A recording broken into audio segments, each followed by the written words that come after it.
Bonsoir, voici l'analyse technique du CAC 40 pour le 2 septembre. Alors ce soir, on va étudier le CAC en mensuel, en hebdomadaire, mais également, bien évidemment, en journalier. Au niveau du calendrier économique de demain, il y aura vraiment des statistiques d'importance qu'à 14h30, ça sera aux US. On attend la création dans le secteur, création d'emplois dans le secteur non agricole, ainsi que le taux du chômage. Alors ça, ce sont des informations capitales qui vont nous permettre de nous diriger vers ou le haut ou le bas. Donc soyez vigilants sur ces horaires-là.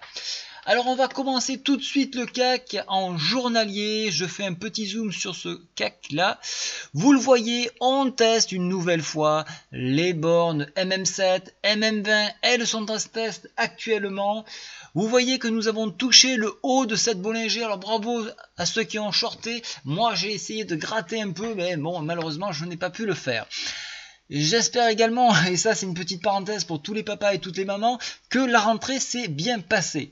Ça c'était la parenthèse. Alors maintenant pour demain, si le support MM7 résiste encore une nouvelle fois, à ce moment-là, on pourra encore une fois revenir sur les 4463 et débordement, aller tester une nouvelle fois de plus la borne supérieure à 4489 points.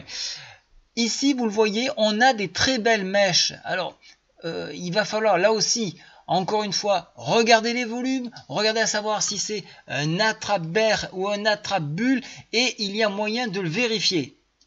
On est actuellement à 3,1 milliards de volume sur l'indice parisien.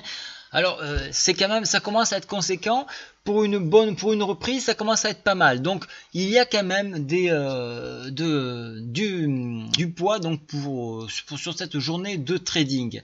Si je regarde les volumes, en ce qui concerne les forces de vente contre les forces d'achat, elles sont relativement équilibrées. Donc on a quand même un bon combat qui se fait autour de cette moyenne mobile. Il n'y a pas vraiment une force prépondérante sur l'autre, mais il y a quand même des échanges. Alors ce qui pourrait se passer, et on le voit depuis plusieurs jours, on est en train de consolider la hausse que nous avons faite ici.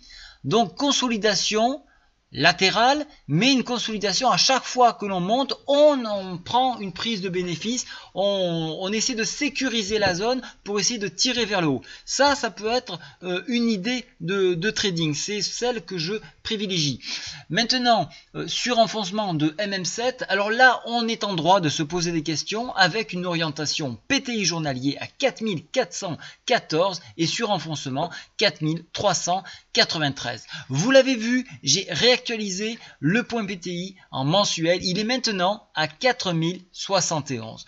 Donc vous l'aurez bien compris, c'est relativement équilibré, il va falloir encore une journée supplémentaire et je pense que le marché attend la création d'emplois du secteur non agricole pour donner une orientation beaucoup plus marquée.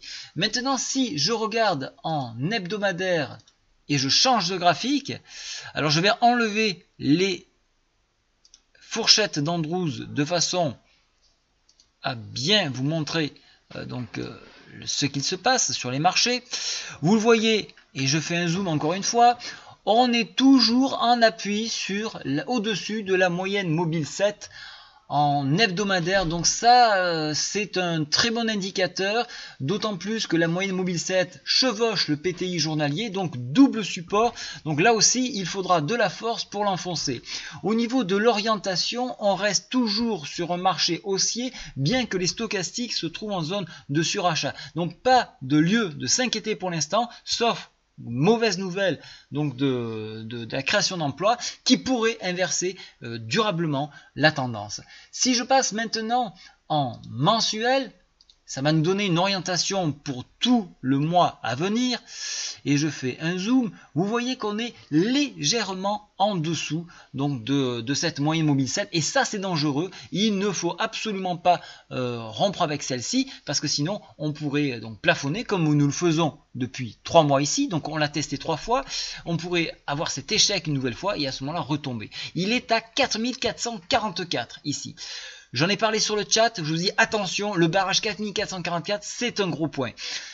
Maintenant, vous l'avez vu, il a été fragilisé depuis 3 mois. Donc cette fragilité, on le voit ici, on a une descente de la MACD qui permet donc aux indices de refroidir et donc pourquoi pas, vu qu'elle a été fragilisée, pouvoir franchir ce barrage-là et donc ouvrir un signal haussier plutôt pour un rallye donc en direction décembre et attendre les remontées de taux pour un nouveau rebaisser. Donc c'est un créneau, quelque chose qui peut être envisageable également en mensuel. Donc pourquoi pas dans une optique moyen terme, attendre un repli, placer et tenter le franchissement de cette MM7 pour avoir donc un objectif, pourquoi pas haut. Alors donc vous avez les objectifs journaliers, mais on pourrait aller chercher, pourquoi pas, les 4656, c'est tout à fait crédible. Hein. Alors donc attention aux unités de temps sur lesquelles vous tradez.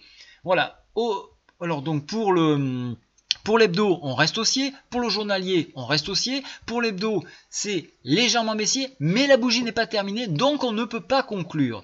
Donc soyez vigilants pour ce mois-ci et donc la statistique de demain. Je vous retrouve sur le chat de Le Contact Boursier chaque jour. Demain, je serai présent 100% à partir de 8h jusqu'à 19h. À très bientôt. Au revoir.